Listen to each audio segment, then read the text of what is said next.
Je suis tombé par hasard sur cette publication. Est-ce que c'est obligatoire de vivre? Je vous laisse lire un peu les commentaires de cette vidéo. Vous constatez très bien que c'est peut-être une moitié de la population qui souffre actuellement de l'anxiété ou bien qui ont des pensées suicidaires.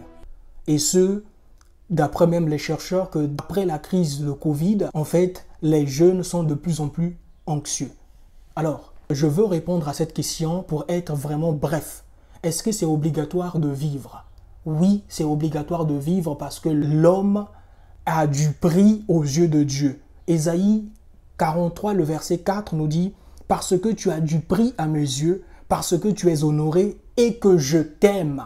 Je donne des hommes à ta place et des peuples à ta vie. » C'est une déclaration amoureuse que Dieu te fait, toi qui veux se suicider. Deuxièmement, je veux te dire une chose.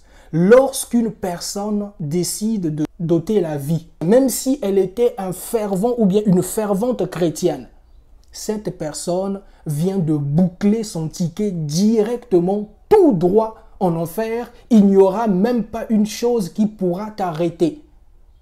La vie, elle est belle, mes amis.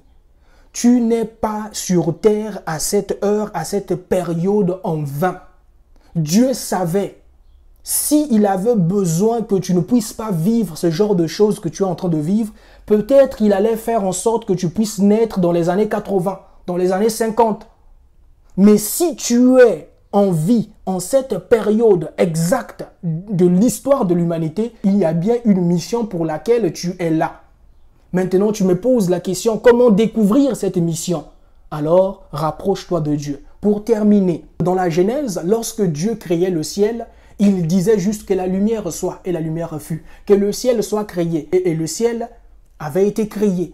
Mais lorsque Dieu a commencé à créer l'homme, il a fait asseoir toute une assemblée céleste. Dieu le Père, Dieu le Fils et le Saint-Esprit. Et il dit, faisons l'homme selon notre image. Tandis que Dieu, lorsqu'il créait le ciel, il n'a même pas consulté l'assemblée céleste.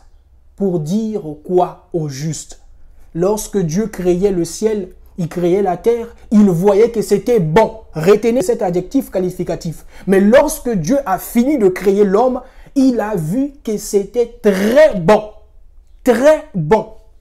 Mon frère, s'il y a une chose que le diable est en train de combattre chez toute autre personne, c'est cette nature divine qui est en toi. Que tu sois païen ou chrétien, les combats que tu es en train de traverser, les attaques et compagnie, les difficultés, c'est parce que tu as quelque chose en toi que aucune autre créature en a sur cette terre. Tu es le seul, la marque déposée, le plus grand investissement que Dieu avait réalisé dans toute l'histoire de l'humanité, c'est l'homme, à tel point qu'il a envoyé son Fils unique, Jésus sur terre, avec une seule mission pour le salut des hommes. Combien de prophètes sont venus dans le but de pouvoir guider l'homme vers la volonté de Dieu, mais ces hommes aussi parfois se sont retrouvés égaré en cours de chemin. Il a trouvé bon d'envoyer son fils parce qu'il sait que son fils au moins ne va pas s'égarer en cours de chemin.